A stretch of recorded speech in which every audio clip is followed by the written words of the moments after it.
So, Julian Badillo, hi. Hello again. It's good to hear you this time.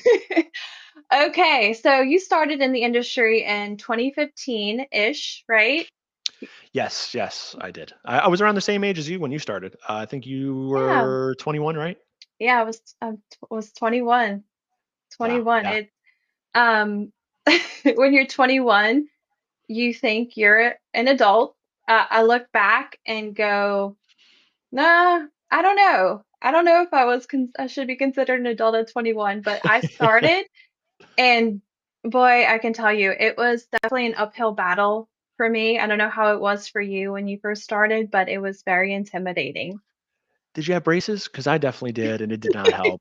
I No, don't I think didn't. anyone took me serious. So, but yeah, it's definitely an uphill battle when you start. Mhm. And I think that's just true for everyone. I think regardless of age, you come in, you're new to everything, and you're kind of just trying to find your bearings, find your footings. You're trying to become that expert, but it takes time. It takes a lot of That's right. knowledge, and it takes really good mentors. I think people kind of forget. I try not to give anyone too much credit with who raised me or who taught me this or that. But I think it really came down. I had a lot of mentors. My dad, I don't know, he's not in the comments yet writing about it, but I had a lot of mentors. So, yeah, they definitely enhanced my career as well as showed me many ways. Like Exactment Mobile, thank God there were plenty of people who showed me it because I wouldn't be, I guess, in the chair I'm sitting in, right? Yeah. Yeah, mentors, that is huge. I had so many over my career. I started when I was 21. Back in 2012, 2011, I decided that I needed a career and I did everything I could to study. Um, and I looked up all the free things that I could Mhm. find to become an adjuster. And during my search, I found Adjuster Pro. So I Oh, that's took so funny. Adjuster Pro back in late 2011. Um, and what I did, which I'm ashamed of now because like now I like try to follow the rules. Um, I printed out I printed out the entire Adjuster Pro course at my job that I was at. I was a secretary. Oh, that's funny. I did something similar. Yeah, that thing was a stack. I'm Oh, telling you. yeah, Yeah. I would print out like 10 pages at a time and then casually go to the printer and snatch it. And I put it in a binder. It's actually right. Oh, you got to show the binder. It's oh, I think it's my computer's. Yeah, it's right down here. It's yeah, it was my livelihood. It gave me it gave me a career. This career is everything to me. Um, you know, I'm from New Orleans. I tell everybody, if you know me, you know my story. And I lived through Hurricane Katrina when I was 16. Um, Wow. being 16 is is already a difficult age, but when you go through something like that, it's really traumatic. And so, because of that, I decided to be an insurance adjuster, put two and two together. I used to joke that I lived through the trauma, like I'm living through the trauma every day when I go to people's houses and through Yeah. hurricanes. So when I show up at your house, I really did understand and know to an extent what you were going through. Um, rec- understanding what you were going through as I best I could, right? Because I was only 16, but I could see what my parents were going through. So that's how I got started. Been doing it ever since. I was out in the field for 12 years out in the field in Louisiana. I've been Dang. to yeah, every little small town in Louisiana that you could possibly go to. I've been. You name it, been there. And I probably ate a really good lunch there too. So, Yes. Yeah. You definitely have to sample the local cuisine whenever you're in town. I found like right? it's crazy. I think Hurricane Ida, I found like the best God, gorditas, I believe, like over there. And I was just like so shocked. I'm like in New Orleans. I would never expect it. So Yeah. Okay, so you came yeah. down here, you deployed for Hurricane Ida. How was Yeah. that? It was interesting. The roads are really bumpy. as you can imagine. I didn't have the best time, but it was like my first. I think that was my first real hurricane actually being out in the field. So it Mm, was definitely interesting. Just I'd yeah. some of my buddies had actually been out first, and they were like, "Dude, don't come here yet." Like the gas lines, they were sleeping in cars, and I'm like, that's I sometimes think I'm a prima donna because Yeah. I just can't. Just don't want to sleep in my car. I'm a 6'2" guy. It's not comfortable in any car, No, to my it's knowledge. not. So yeah, but No. I think the first hurricane I actually rode through, I think it was like 7 or 8, and you can ask. Both of my parents are actually in here right now.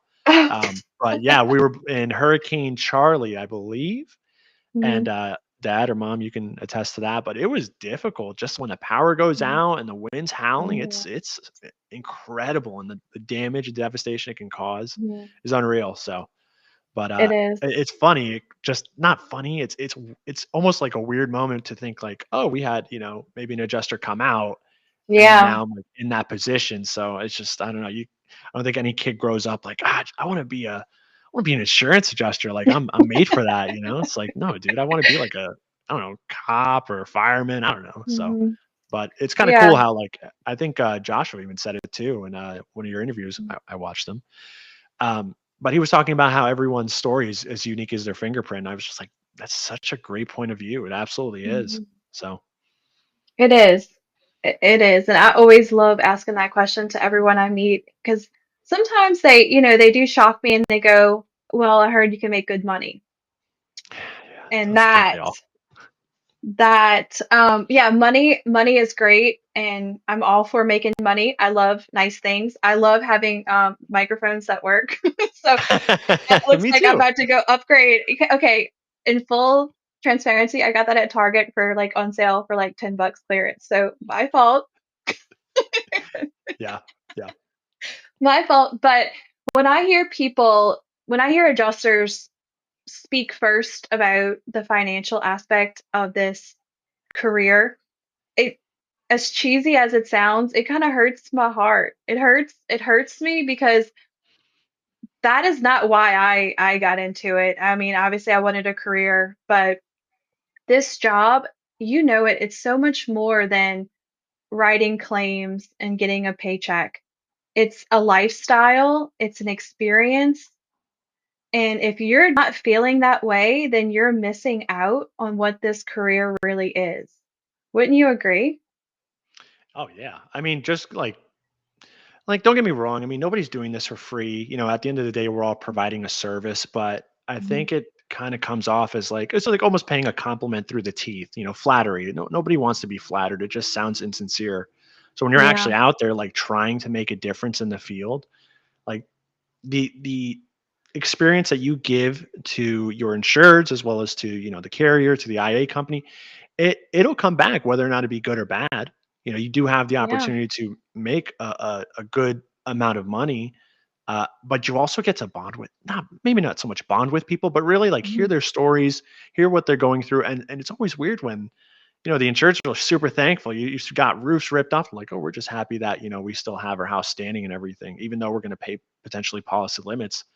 But it's incredible the stories that they share, the tears that they cry with you, and like Yep. sometimes they even hug you, man. They do. It's a surreal moment because sometimes you're the only person they've seen in person besides maybe a neighbor, and you have the opportunity, as long as you have the experience and the knowledge, to really like give them what they deserve according to what the policy says. So That's I think right. it's such a rewarding career to be boots Mhm. on the ground in an environment where there's a lot of hazards, and you're providing these people with just like a sliver of hope. Mhm. So Yeah, I mean, you're right. We're not the heroes by any means, but sometimes it feels like it. Sometimes we are, and when we know how to do our job the right way, again, all this is cheesy, but here we are. When you know how to do your job the right way, you really are like a hero to the insured. yeah, How many times have you gone out and the homeowner is already on defense because of a prior experience or yeah, because of what they've heard, right? yeah, yeah. So there's a lot of like I have a story from Hurricane Helene, but there's a lot of preconceived notions on, Mhm. oh, the insurance company is here to rip me off, or they're here to like give me a bad faith estimate or whatever it is. I had an Mhm. insured who he was on the defensive the moment I showed up. I mean, I was very cordial with him, showed up early, shook his hand. I'm communicating with him. And a lot of the times this is my, Mhm. my pitch of the day, but Exactment Mobile really does give me the opportunity to have these conversations and then note record them without having to worry about writing them down. I can just kind of add an item out in the field, like, oh, the wind chimes are damaged. I can use that Exactment Mobile to actually put the line item in. So by the time I come home, if I'm missing anything, oh yeah, I remember the wind chime, or I remember this was really sentimental to them. This Mhm. solar panel on top of an umbrella. But this insured, I remember I was just explaining the process of, hey, Mhm. you know what? There's going to be something that I miss. Like it just happens. There's going to be a price deviation, whatever it may Mhm. be. It is part of the supplement process. So if there's anything that you forget or miss by the time I leave, let us know, and we can always revise our estimate just based on additional findings. And he took a step towards me, and I was in punching distance, realistically. And he got real close, and he's like, "Are you telling me you're going to write at me a bad estimate?" And I was just like, I didn't take a step back. I didn't try to lose my cool or try to swing. I was like, you know what? It's a preconceived notion. A lot of people think the same thing. I get paid based on a fee tier. Yeah. So if there's, if the more I write here, it's advantageous to me. Mhm. So I don't want to be, I didn't want a hostile moment to come. I just took that conscious breath with him and I was like, look, man, I'm here to do as much as I can for you. And I explain the tier process. Sometimes it actually relieves people. I'm like, you see Mhm. that Bronco outside? I'm making payments. I need to help you to the best of my ability, man. Like, let's get this Mhm. done. So I think Yeah. when you give them like a little bit of background knowledge on what you're Mhm. actually there to do and what you're there to provide to them, it does give them a sense of relief. But sometimes, I mean, you can't Sure. always be the hero. Sometimes you'll end up being the villain. Yeah. And unfortunately, you're just there to do a job and to do the best That's that you right. can for these people in the moment. So I do see some comments I see I hate those who just focus on the money, focus on what's right, and the money takes care of itself is so true. Mhm. It's Mhm. crazy how when you start to like, you know what? I'm not going to focus. I think one year I was like, I'm not going to focus on the money. I'm going to focus on learning that entire year. And it definitely Mhm. came back to me. I wrote Oh, estimates absolutely. differently. So it makes a difference when you actually start to focus on what matters. So, and Exactimo Absolutely. Mobile is a game changer, Kevin. Mhm. Oh, and Yeah, Richard too. Meeting people is awesome. Meeting so many different yeah. people with different personalities is awesome. So Richard Price is he goes by Brandon. And Brandon, so Brandon, he's one of my adjusters when I worked at Minuteman. He was on my crew, and he actually came down and worked whatever, I don't know what storm it was. I don't remember. It was a little storm here in Louisiana last year. And yeah, I brought him out to eat to a nice seafood restaurant because why not? And this amen. man orders chicken Alfredo. So if you see the I chat, saw that earlier. I was that trying to is figure what that out. that is what the chicken Alfredo is. I will yeah, to a nice seafood restaurant. And anyway, so now it's one of our inside jokes is the chicken Alfredo. But yeah, I Yeah, that's what wanted he was to offering. share that with you guys. But yeah, so Exactiment Mobile, is that just for new adjusters coming in, or who would you recommend this training to? So yeah, I guess it kind of I want to say it depends, yet it doesn't. So with Exactament Mobile, it is good to have like a very basic background of Exactament, what it can do, what you're using it for. Um, but I mean, realistically, yeah, anyone can benefit from taking a class with Exactament Mobile because there's a lot of tips in there that I think when I was out in the field, I had a very basic knowledge of Exactament when I had done my first field assignment. Mhm. And I was sketching in a paper and pad, and I just realized I had used Exactament Mobile before, and I was like, dude, I'm wasting time. Like I would literally have to work twice. I'd bring the sketchbook home, and then I'd have to write it all back in Exactament again. Mhm. So it just made more sense to use Exactament Mobile. And Brandon, I will say that's Verisk is aware of the Sketch AR issue with the rooms not connecting. It has become better as well. So I don't remember. I don't know the last time you used it. I won't pretend like I do. But I have brought up that issue to Verisk, and I like to say it's monthly meetings, but they're really quarterly. So But yeah, they are aware of the issue. So anything that you guys have any issues with Exact Mobile, actually just drop it in the chat, and I can mention it to Verisk at a later time. So batches, That's that's a awesome. Symbility answer. Well, okay, so speaking to the new adjusters, Xactimate Mobile, that that gets you a little bit ahead of the game because just Oh yeah. to me, being a veteran, I'm a pen and paper. I'm a pen and paper girl. And so I would do exactly what you said. I would sketch because I'm a sketcher and I write in code. And then I would go back and have to do it, right? So Yep. just because you're a new adjuster doesn't mean you can't get ahead. You can't get ahead with knowledge. Just you don't have maybe the experience, but you can have the knowledge of, all right, let's do the Xactimate mobile training. Let's go to the do the CE courses. Let me get as much knowledge as possible. So I would tell people that just because you don't have the years experience doesn't mean you can't jump in and get trained, especially through you doing the mobile training and getting ahead. Yeah, absolutely. I mean, I think about when I started in this career, I looked at Exactament on the computer and I was like, dude, that's like so for any of y'all who've never played a video game in your life besides Pong, there's a game out there called The Sims, and I played that a lot when I was a kid, and you would build these intricate structures. Mm-hmm. So I just kind of took the very basic idea of that and just applied it to Exactament Mobile. And I mean, yeah, if you expand your knowledge on it, doesn't have to just be Xactimate Mobile. It could be Mm-hmm. really anything related in the field, but it does get you ahead when you use these tools and use them properly to their fullest Yeah. potential. And to speak on the writing things down manually, I did have a buddy on one of my assignments. He I swore to him I was doing 6 to 7 a day accurately, Mm-hmm. and he just kept swearing by his pen and pad. And then I think he came home from a 2 hour drive and it had realized that he had left his pen and pad at that insured's house in the rain. And that was a long car ride there as well as one back. It might have been actually an hour because I remember him getting back and we just laughed. But I've never forgotten my phone at an insured's house. No, I don't even leave the house without my phone. So and you can no. use an iPad, but I find it best to try to do it on a mobile device if you're climbing roofs. I think it's just a hazard with doing it Hmm. any other way. So No, that's a great point. Is that, yeah, once you're there, you do it, it's done, saves you time, gives you, especially yes. when time is money. Hmm. Absolutely. The more time you can save is absolutely beneficial, especially, again, using Xactimate Mobile, not having to do it twice, labeling photos out in the field, writing the estimate there if possible. I mean, Hmm. it just saves you so much time, especially during cats. Like you really never know the hazards that lie ahead.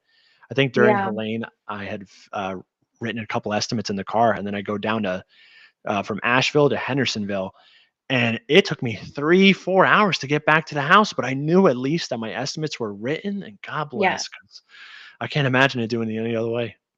No, no, that's a great point. No, I love that. And yeah, I should have I'm kicking myself for not taking the class sooner and learning. And yeah. So, do you think with our current industry where it's going right now, we have lots of estimators. We have lots of Mm. estimators. Have you seen that shift with adjusters being more estimators than actually like an actual adjuster handling the full-fledged claim? Have you seen that shift? So are you talking about like maybe ladder assist or something like that, or just people Well, who they just offload it to somebody else? yeah, it's like either field inspectors or just Oh going yeah. out there doing just a simple inspection and then they hand it off. Yeah, yeah. So I have seen that shift. I think a Mhm. lot of, especially last year, I know a lot of people because 2023 wasn't a fulfilling year for a lot of people. A Mhm. hurricane or a major hurricane didn't hit. That's right. Not a lot of people got work. I was one of the lucky few who got to Mhm. ride an assignment for maybe 2 months, and because of that, I think at the time everyone's like all the firms, whoever maybe firms or carriers really are all playing catch up and like now is a good time to implement new strategies, new ideas. Yeah. I think one of those became doing inspector only positions. And I understand that a lot of people, especially new, they just want to get their foot in the door, man. It sucks for a lot of people because it's like a double-edged sword of, well, I want to be a full adjuster and get paid like a full adjuster, but at the same time, I need the experience just to get my dang foot in that door. They won't even open the door. So, No, and that's I've been right. there, but I think I have seen that shift. It is probably currently still happening as people are Hmm. trying to phase out IAs. But I think when you become so good that they can't ignore you, I think it becomes harder to not get deployed or be deployable. So the shift is definitely there. It's probably still happening, but I think we're seeing it maybe less with estimate, or at least we're focusing on it less. And you're Hmm. seeing more of AI coming into the picture, with these Oh yeah. with ChatGPT, and I'm a frequent user of ChatGPT just in general. But it's definitely, they might have their own large language model that they're training to, I guess, to kind of do the grunt work of what we are attempting to do. So it's happening. So you mentioned qualities. What are the qualities that get you deployed to keep you getting deployed? What are the qualities that an adjuster should have to stay on deployment and to get that call back? Probably communication's the biggest one. Mhm. I think I every year, so I'll go to NACA, the National Association of Catastrophe Adjusters. I'll go to like their event every year. I volunteer there. I run for the board, and I'm on a committee here too. So Mhm. I do frequently ask the vendors there, or the IA firms. I ask them, well, what are your top qualities for an adjuster? And Mhm. keeping cycle time down is definitely one of them, but communication seems to be one of the biggest ones. I think a lot of people either don't pick up their phone or don't answer back, especially when you're deployed. You have a manager who calls you or emails you, and you're like, hey, man, I'm busy. I'm doing this or that. And it can sometimes bite you in the butt where it's like, hey, I asked you for this and you never responded Mhm. back. So now I'm going to have to pull a couple of your files, whatever it may be. So communication is definitely a Yeah. big one. Cycle times, though, definitely. If you're struggling with an estimate and you're not communicating, if you're not communicating with your IA firm or your manager, again, it can bite you in the butt where you're not able to get something in a timely manner. And if you're struggling with it, tell somebody. I don't think it's going to hurt Yeah. you. So, I don't um, think I've never t taken it as a negative when one of my adjusters said, "Hey, Nat, I'm struggling, I'm having trouble," but we had adjuster hour every day, so it was a little bit different. They got to check in every day if they wanted to, yeah, which I'm full. Having the help during a deployment is huge. You know, we put a lot on the adjuster, but the management of those adjusters, they need to make sure that they do step up and they do provide that help and that guidance. It's hard. It's hard being out in the field and being the face of the carrier and getting beat up every day. And when you sometimes you just feel stuck, and sometimes you know the answer. You know the answer, but you just need that little push, that little reassurance, that round table. Um, and that's what I miss going into the office with. Okay, I would in the morning I would do my claims. You know, I would schedule my claims. I would go wherever they're at, go do my claims, come back for lunch, and I would have my adjuster coworkers there. And you know what we would do? We would go to lunch and we would talk about our claims. And mhm, even though every single one of us knew the answer, we just talked about it and said, "This is what I'm thinking. What do you think?" And I'm going to tell you that set me up for a foundation for success that oh, I'm forever grateful for. And that's what we need, is that we need to have others to talk to. Um, these adjusters, these 1099s, they don't have that. And and not all of them. I mean, some of them have great managers, and I'm not yeah. dissing on managers at all. Trust me, I'm not. But there's some outliers that feel alone. So how important is it to have that community? I mean, you know how it is being out in the field, it could be lonely. Yeah, absolutely. I mean, that's why I call my girlfriend every day. I mean, I just letting her know what's going on, how I'm doing, and Mhm. it does kind of like it's like a warm bath for the mind. It just Mhm. does something for us to be able to communicate. That's But right. communities. absolutely essential. I didn't even realize for a couple of years there were Facebook groups. I thought there was one and it was Adjuster Central, and I got kicked out of that one. So I didn't know that there were so many communities. And don't get me Yes. wrong, there's a lot of adjusters out there that either don't care or are Mhm. a little bit egotistical or angry. They see new people coming in and they're Angry. like, So you see it a angry. lot on Facebook, and Yes. it's so unfortunate because I think I'd like to say in every other industry that they're as giving and as kind, but sometimes I get it. You're viewing your competition in a negative light, but Mhm. having it goes back to having a mentor, having somebody you can learn from, or peers. They can absolutely bring you up and give you new ideas. Some people work That's better right. alone, but I think we're human beings and we absolutely need to communicate, right? We're human.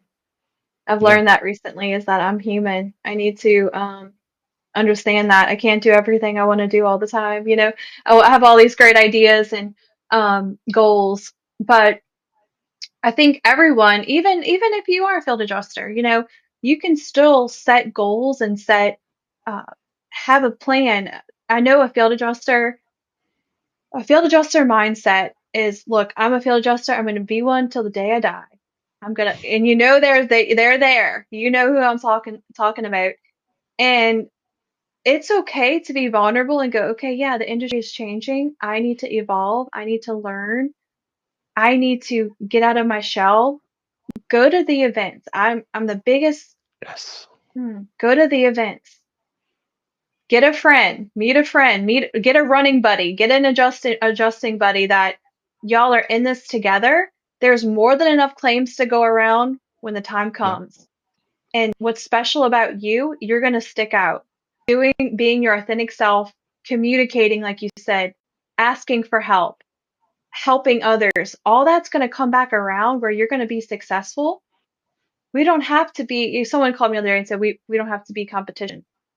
When it comes to my adjuster hour, it's always competition. But but for adjusters, it doesn't have to be competition. It's we're in this together. We need to stick together to get through it. How many times have you just forgotten a code and you're just like, God, I know this. I know this. I can't find the dang code.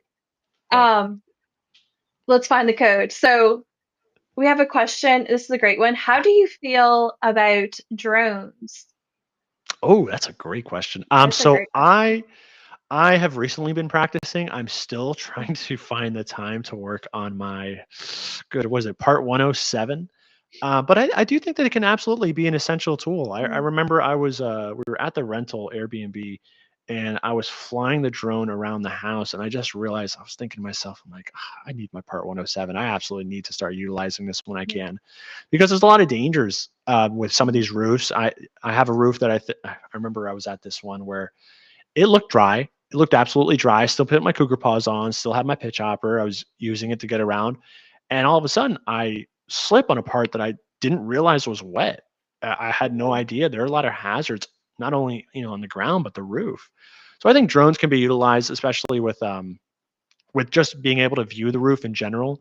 But at the same time, as long as you have it, if it's one thing, if it's approved by your firm, but if it's not, Mhm. I mean, you're just viewing the roof to really get an idea as to where the damage is. And sometimes that's useful too, being able Sure. to navigate it. But with things like hail impacts, I mean, these cameras aren't that good, unfortunately. They can't feel the shingle, they can't flip it to Mhm. check if the mat is fractured. So while it's an excellent tool, just like AI, I think is an incredible tool. It just can't do everything yet. That's But I right. know they're working on it. I mean, these drones are thousands of dollars. Some of them are hundreds, but I know there's $1,000 ones out Mhm. there. So Yeah, the drone inspection is interesting. I completely agree with you. It's a tool. Know how to use the tool. It could be a part of the inspection. I don't think we should rely solely on the drone imagery and inspection for the outcome of the claim because Yes. it can be argued. And to me, one of the main things that I always think about is if I'm sitting in front of a jury, I'm sure y'all have heard it before. Picture yourself sitting on the stand in front of the jury and whatever you're going to say, are they going to shake their heads or are they going to laugh at you? And so I think of that. So when I hear drones, yes, it's a tool. You need to use the right tool in the right way and have the data to back up. You have to have the data to back it up. So if you can feel confident in using the drone and you get the data that you need that you can confirm successfully, then that's fine. But you have to be able to back that up, right? That's everything in Yeah. this industry is backing up what we find and what we say and how we get to it. We have to back it up. So Yeah. as long as Amen. you feel confident, go at it. Go Yeah. I mean, for you it. can certainly use it to buy the roof, but to deny it, you might have to get up You, there. that's right. It's always easy to, yeah, easy to buy, hard to deny. Hmm. That's the thing. So, oh, it's good with fire claims when the roof isn't safe to Oh walk on. yeah, absolutely. Or I can That's a imagine great trying point. to throw it in a room that's burnt up and you just don't feel Mhm. comfortable walking in it. That's just Yeah. as good. So No, that's a great I got to point. work on Great that part point. 107, man. Oh my goodness. So, we did get a question, what's something you wish people knew more about when it comes to adjusting? That was on our boards app. Someone submitted Okay. that I question. think that And was my yeah, buddy what? Rico. Yeah, it Um, was. It was. shout out to you, Rico. Um, excellent question. So yeah, really, I guess so. I guess one thing I would want them to know is that you don't have to follow a linear path. I think with adjusting or insurance in general, there's so many, I think we call them forks in the road, where you can take a turn and wind up in a completely new destination. You don't have to not only be stuck in a position, but you don't have to be stuck in a certain way. You can change your mindset or the idea that you need to follow something. I think having a growth mindset is essential, but understanding that you could end up anywhere in this industry and be successful. So it doesn't Mhm. have to just be adjusting would absolutely be something to remember. So yeah. No, that's great. And you're an adjuster, but you're also a trainer. Yeah. So what what made you kind of switch over to being a trainer? That's a great question too. So I think it was around the time that my brother passed. For those of you who don't know, my brother Ryan Estrada was a professional poker player, and he'd amassed like 314,000 and change within his first couple years of professionally playing in South Florida. And after he passed, I kind of got stuck for a little bit. I had always imagined that he would be the most successful out of the family, whether or not he knew it. And I'd realized, I think, after he passed, I'd taken some time to myself, and I had always been a fanatic of using Exactment Mobile, going to trainings, just trying to understand more and more.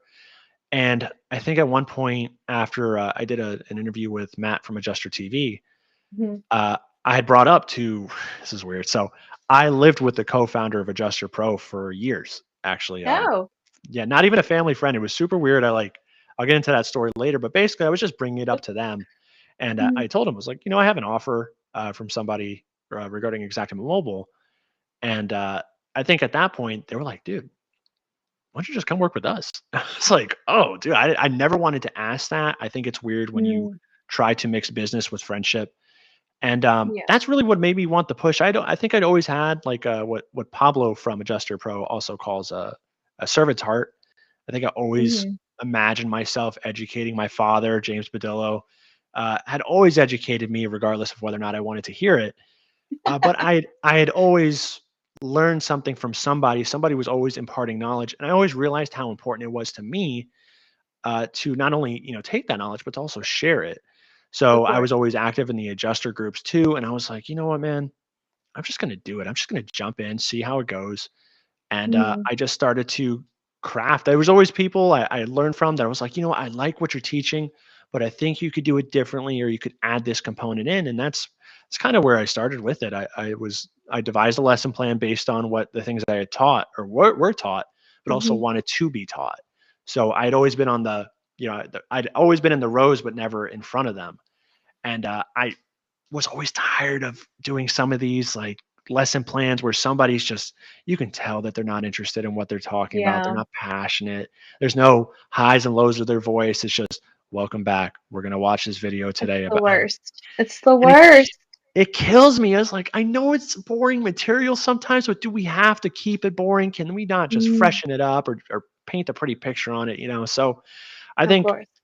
I was going to ask somebody for just a sit down, somebody I knew. I was like, I don't know if I want to go the training route. I'm just curious what you think. I never got that interview, so that meeting. So I just said, screw it. I'm just going to do it, man. And I Yeah, just jumped in. So that's that's how I ended awesome. up. Yeah. So shout out to And the you love it. people that live like Ryan as well.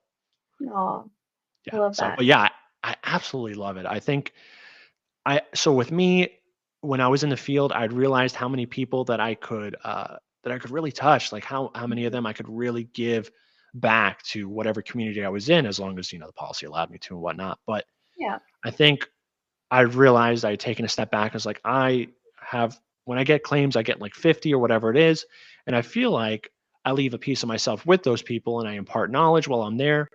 And I Mhm. thought, well, how many people could I affect by teaching them what I think is right, or Yeah. what I believe is right based on Exactament Mobile. And so I realized instead of the 50 that I would normally, impart my knowledge to, I can impart it to, another 50 adjusters, and they can impart it to another 50 people. And I just thought, I was Mhm. like, this is what I want. I want to serve these Mhm. people and give them the opportunity to change other people's, opportunities or claims, the way that they're handled. So we can either give them a blessing or a curse. I absolutely love that. You're speaking my truth too, because that's why I do this. That's why I do Adjuster Hour. I don't do it because I mean I love to talk, and my friends and my crew, my adjuster crew who's on here, they're gonna laugh because they know I love to talk. Um, but I do it because I care. And when I was 21 and looked 12 too, looked 12, I told one of my coworkers what I was gonna do. I was like, Karen, I'm gonna be an insurance adjuster and I'm gonna do it. And she's like, cool, here's my brother's number. He's an adjuster. And I was like, what? Like, what? Wow. Your brother's an adjuster? And she's like, yeah, call him. And so I called him, and he goes, all right, why do you want to do this? And he kind of interviewed me first before he would help, kind of helped me. And then he just gave me a bunch of knowledge. And he said, all I ask from you is to share this with someone else. That's Oh, how you pay damn me it. back. And I found him on LinkedIn, and I actually sent him a message not too long ago, and I said, you probably don't remember me, but I worked, so I sent him a message, and I said, I never forgot that. And so I helped, I like to help people become an adjuster the right way. It's how I always say it. We're going to do it the right way. The right way is hard, but Yeah. you're going to be happy when you do it the right way. And going back to the Facebook groups, I've been wanting to interject there. Wow. Wow. They're a mess. They're a mess. And Yeah. Yeah, I suppose so. I was in them for a while, and I think I did like a little like video and was like, "Hey, looking for adjusters," and I got trolled. I got trolled. Look, I probably should have, because it was a cringe video, but I was trying to get someone's attention, and Yeah. I needed adjusters to come on to Minuteman when Minuteman, RIP Minuteman, but when I was at Minuteman, and I got trolled by an adjuster, and he had the audacity to message me and go, "Oh yeah, if you need an adjuster, you hit me up." And I was like, "No, Yeah. no way." So I don't know if we have a Facebook group. Adjuster Hour has a Facebook group. There's like 36 people in it, and it's mostly my crew, my adjuster crew. But that is a safe space where we don't allow bullying. I have to say this, in my 30s, we don't allow bullying in the Facebook group, nor do we allow sales. So it is a safe space. But boy, when you start digging in those Facebook groups, they are brutal. Yeah, they really are. It's you have people who don't care about you or other Mhm. adjusters. We call those sociopaths. And they just want to tear people down. I don't know what it is. I don't know if they They grew up do. without getting a hug, but you do see it quite frequently in the adjuster groups, regardless of your age, race, or Mhm. creed, really. And it's kind of weird. I mean, you see people who can literally destroy their careers overnight by being a dick. Oh, excuse me. Yes.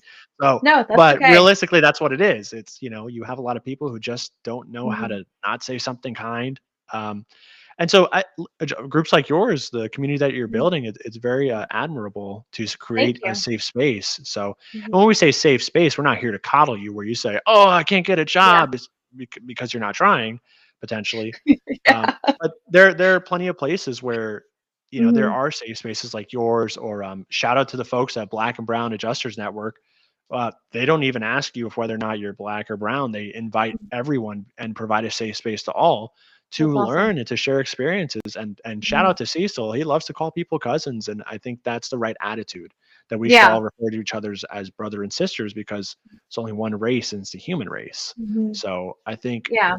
providing the opportunity to shut down any bullies in the group is what we should do, and what I've been trying to strive to do. I do believe in tough love. Shout out to you, mom. But I do think that we should try to be kind, because we have no idea what people are going through. It's like, if you're going to be mean to a stranger on Facebook, can you be trusted to be nice to an insured at their own home? That's right. So Exactly. And you don't know who's in those Facebook groups watching and mhm. listening and looking, because that's where recruiting is done. So if you think you are free and clear, you're not. We remember. We remember. Yep. We remember. So, yes, Brandon, this is being recorded. So we're gonna chop off the first half of this and put the put the recording on there. But yeah, We I better would go tell. past that hour. Yeah, we're gonna. So yeah, we're gonna keep going a little bit longer. We're gonna wrap up soon, but I would tell people stay away from those negative groups. Get rid Absolutely. of that extra noise. You don't need that noise. Focus on your career and treat this as a career. This isn't just, oh, yes, it's a deployment. Yes, it's a job, but treat it. There's a difference between a job and a career. This is a career. You have to invest in yourself. You have to be self-disciplined. That's huge, is having that discipline, because sometimes there's not a manager over you telling you you have to do your claims, you have to communicate, you have to have that self-discipline. So stay away from the extra noise, focus on you, focus on your career, get the training that you need, do it now. Don't don't wait till right before a storm comes. Storms are coming, and I'm sure you have a boatload of adjusters that sign on for trainings right before storms coming. Is that true? Definitely, yeah. There's people who come in like, "Oh, I'm hoping to change my game overnight." Richard, have a great night, or Brandon, have a great night. Yep, Brandon. But yeah, absolutely. There's Mhm. plenty of people who, I think I've heard a popular saying where it's "stay ready, so you don't have to get ready." So Ooh, having I love things that. like, oh yeah, I wish I could say it was mine, but I definitely stole that from a smarter person than I. So it's definitely a truth, though. You want to stay ready. You want to make sure your CEs are good. You don't have to renew in the middle of a storm when you're balancing 50 to 80 claims. So it's important to stay ready, stay constantly learning, because for me, and it's maybe true for other people as well, and it should be, is that I'm forever a student. I'm never Yeah, going to be a master, and I don't want to be a master, because then there's nothing left. So yeah. it's good. And like my father is also saying, learn to listen, listen to learn. It's very Mhm, true. You just want to constantly take things from somebody. If somebody was, a new adjuster, they may impart something to you that you weren't even aware of. mhm. It could be coming from a different background or a different skill set. So it's good to find that you can learn from everyone around you, regardless of their age or That's their right. their gender. So That's right. Obviously I'm a big component of that, but someone recently told me a snippet about listening, and I've taken it to heart. When we listen, let's actually listen to what the person is saying and not just to think of a rebuttal or just to engage, jump the gun. And so someone told me that the other day, and that's all I've been thinking about is, am I listening to respond or just to have that rebuttal and just to get at it? And I think it's twofold. When we're on our claims, we have to actually listen to our insureds, listen to the people around us, listen to our mentors, and like your dad said, yeah, learn to listen, which is a skill set that we actually have to learn to do. We might think we're listening, but we're really not. And it's so Yeah. simple. It's the simplest concept. It's so just listen and understand. Um, so yeah, definitely wanted to comment on that. And then yes, the gender. So I'm obviously a woman. Um, the gender in this industry, that could be a whole nother adjuster hour episode. And I'm gonna tell you, the commentation that I've received for being a woman in this industry is horrific. You would not hear the same things if I worked at a bank or if I, I don't know what's other career. I'm like, what's other careers? I don't know, an Receptionist. engineer, Oh, receptionist, yeah. engineer. It's like the gender. It's almost, I don't want to say gender inequality because it's not. I have quality. I got quality over here where I'm working. Sure. Yeah. Um, equality, but there is perception of when a female drives up to that insured's lost location, whether it be their home or their business, there is an instant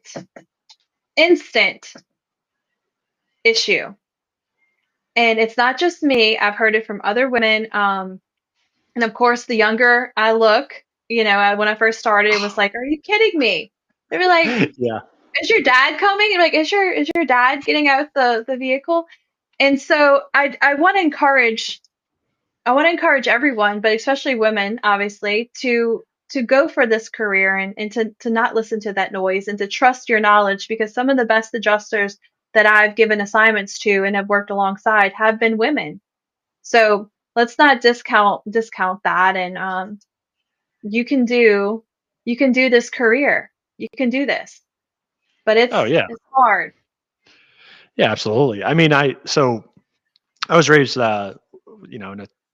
a mother father household, and my Mhm. parents split and all that jazz. But my mother who's actually watching. She is in the car industry, and it's unreal the amount of things that are said to her that are unprofessional or have no bearing on the subject matter at all. And it's unfortunately it. I'm not going to sit here and mansplain, what inequality is, gender inequality. But I certainly heard it when my mom would come home. I think that influenced me a Mhm. lot to not be sexist. As weird as that sounds, you don't have to Mhm. try.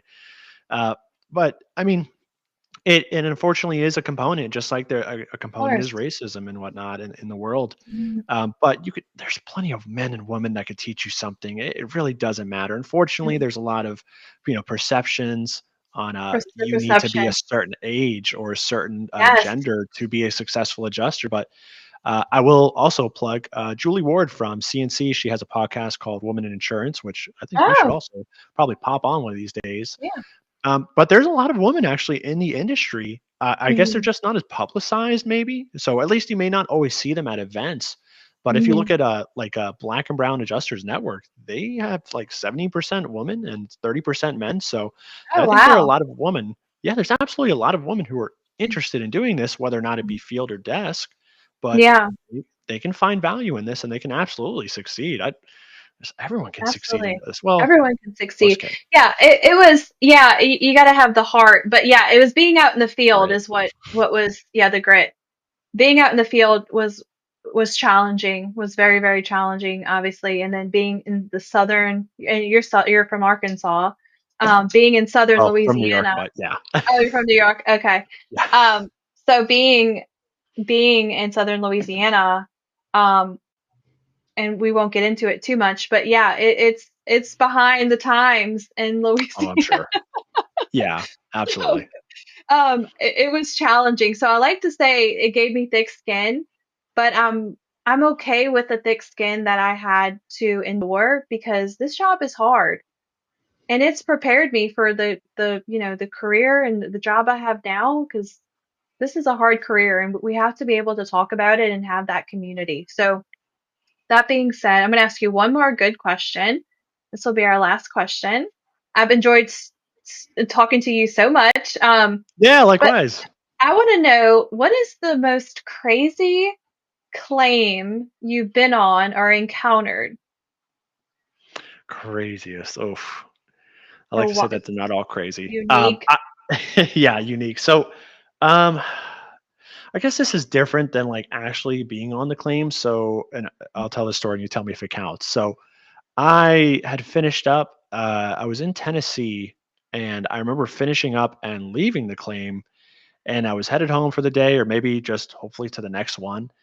And I remember uh, all the police in the road. They just police with ARs, police like on every corner. I'm trying to find a way around, and I could not safely access, or the police at least wouldn't allow me to. So that was quite strange. I couldn't figure out what was going on. I tried Mhm. to inch closer. Everyone's kind of watching from the sides, and I'm Oh my like, gosh. okay, I'm just gonna set this thing in park and let my buddy know what's going on. I take a couple, pictures. I should have just Yeah. really got my butt out of there. And my parents are probably hearing this for the first time, being upset. But I remember hearing these popping noises, and I grew Mhm. up in the Bronx, New York, up until I was Oh yeah. 7. So I was like, I knew you hear Yeah. gunshots, you hear popping, you leave. So I got my butt. I just put that thing in Yeah. drive. I'm like, well, I am out of here. Out of And I here. just remember it was crazy. Every single street corner was cut off by a police officer. You try to Wow. cross, they'd scream at you to go back around. It was insane. I saw a helicopter land. I had no idea what was going on. I still don't. I try to Google it, but yeah. A So helicopter even. yeah, so Wow. Yeah, I I would cannot say imagine. that counts. Yeah, my Okay. that counts. I had a similar story except I was in the French Quarter in New Orleans and it I gosh, I just took my keys and like what I needed in case I got mugged. I was like I'm just going to have like my adjuster stuff. And I like sprinted to the claim. I did my it was at it was a condo claim, finished it up. It was like getting dark and I'm like, "Oh, I got to go. Like I have to go." And so I was running back to my car and it was taped off. It was stuck in a crime scene. It was in a Oh, legitimate crime scene and it was taped off and the police I was like, "But that's my car." I was like, "Can I just get it real quick?" I was like, "Can I just get real quick?" They were like, "No." And it was getting dark. I had no money on me because I left it like in my yeah. like locked like trunk thing. And yeah, I had to wait at the French Quarter station for like 2 hours, and then I had to like run back to my car at 9 o'clock at night in the French Quarter, and I was not happy. And so, yeah, we get ourselves in situations. I look back some of the situations that I've put myself in, and I go, "Why were you so stupid? Why? Never again. Yeah, Never it's a learning again." experience. Yeah, yeah, it's a learning experience. I don't think I've ever been so scared in my life. I was like, what am I gonna do if like can't get my car? I don't have like anything with me to help myself. And yeah, it was stupid. I was young and stupid, but Preach, um I'm still there. yeah, yeah, yeah. Some of the stuff I do, I go, ah, okay.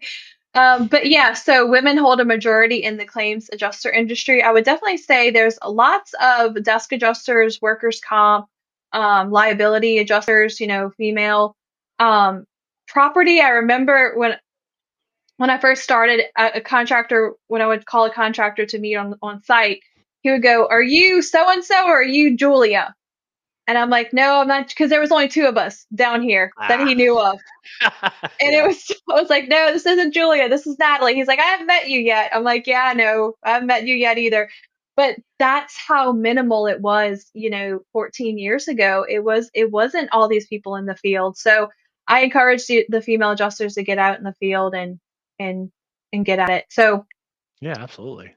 it's definitely been a pleasure if you guys have time, sign up for when is your next class, by the way? Oh, that's a great question. So I actually Oh, have I'm teaching at a flood summit. I won't get it too much into it because the firm asked that I not speak about it because they're already at capacity. So that is oh, my next event. I believe we do have classes for May and June, and then one actually in Mobile as well, a live training that'll be geared more towards flood adjusters. So oh, we got a couple nice. things. If y'all want to check out the Adjuster Pro website, you can look for Exactament Mobile. And if you're also interested in hearing more about my brother's story, we are fighting for traffic reform for my brother Ryan Estrada. Again, shout out to the folks that live like Ryan. It is an aspiring nonprofit in the state of Florida that we are all working towards. So yeah. Thank you for sharing that. I'll definitely check that out. I appreciate that. And Thank you. Thank you You can for find it at livelikeRyan99.org. So, but thank you. livelikeRyan99.org. Absolutely. So, with that being said, check out Julian's course for Exactimate mobile training. And if you need CE credits, Adjuster Pro actually has a very easy way if you're stuck on time and you waited to the very last minute to get your CE credits because we all need them. Why we know we need them. Why do we wait? I don't know why we wait, but jump on adjusterpro.com, use adjuster hour 10 to save 10% off and get all your credits in one swoop. They have a great options and you can go ahead and get that done. So, we have our next speaker is from Australia, by the way. Ooh. Um Yeah, it's gonna be really, really cool. She wakes up at this, she gets to work at 5:30 our time, so it's like 8:30 in the morning her time. So she's gonna come on and we're gonna pick her brain about inspecting or and doing insurance adjusting in Australia. And we're gonna double check the date on that because I got lots of events this May. It's crawfish season. So I might have double booked myself for some crawfish, and unfortunately, when it comes to crawfish, I'm always booked. Not a bad reason. Yeah, put that on a bumper sticker. When it comes to crawfish, I'm booked. So let me see. Let me double check the chat real quick.